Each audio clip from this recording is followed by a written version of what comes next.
বারে ছেলেটা হাফ পিত্তেশ করে বসে থাকলো, চিঠি তো পেলোই না। কালকে তুই চিঠিটা দিয়ে আসবি না? কালকে তোর বিয়ে বাড়ি নেই। আচ্ছা তুই বরং কাল ফাউল কাটলেট খেয়ে আসিস। মেজদি, কালকে আমি যেতে পারবো না। আচ্ছা বেশ, কালকের কথা কাল দেখা যাবে, এখন চল। তুই আমার হাতটা ছাড়, বললাম তোমার ভালো লাগছে না। আরে আয়, এরপর বরকনে বসে যে সিঁদুর দান হবে, আমাকে লজ্জাবস্ত্র ধরতে হবে তো। তুই কিন্তু ভালো করে সবটা দেখে নিবি গেলি। আমি যখন বিয়ে করব তুই কিন্তু এই কাজগুলো করবি, ঠিক আছে?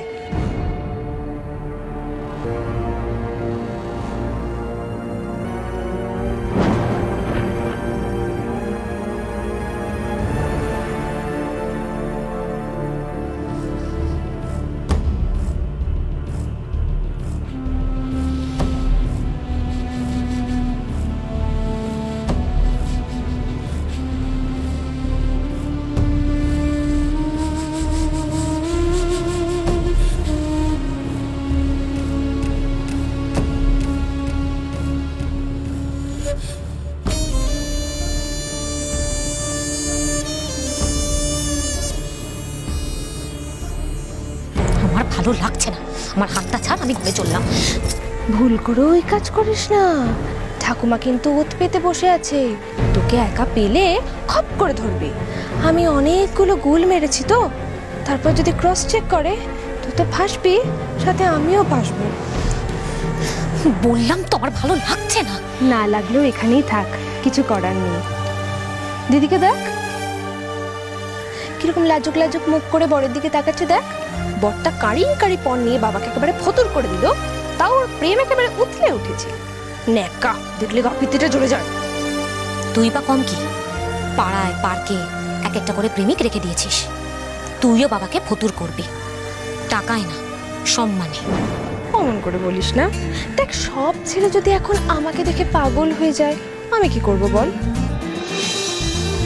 ওই দেখ, ঠাকুরমশাই কোনকে দিয়ে সিঁদুর ঢালছে, এরপর তো সিঁদুর দান হবে। চল চল চল, দেখি দেখি, একটু সরো।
আশুতোষ মুখোপাধ্যায়ের যার যেথা ঘর, সোম থেকে শনি সন্ধ্যে 7:30টায় আকাশ আটে।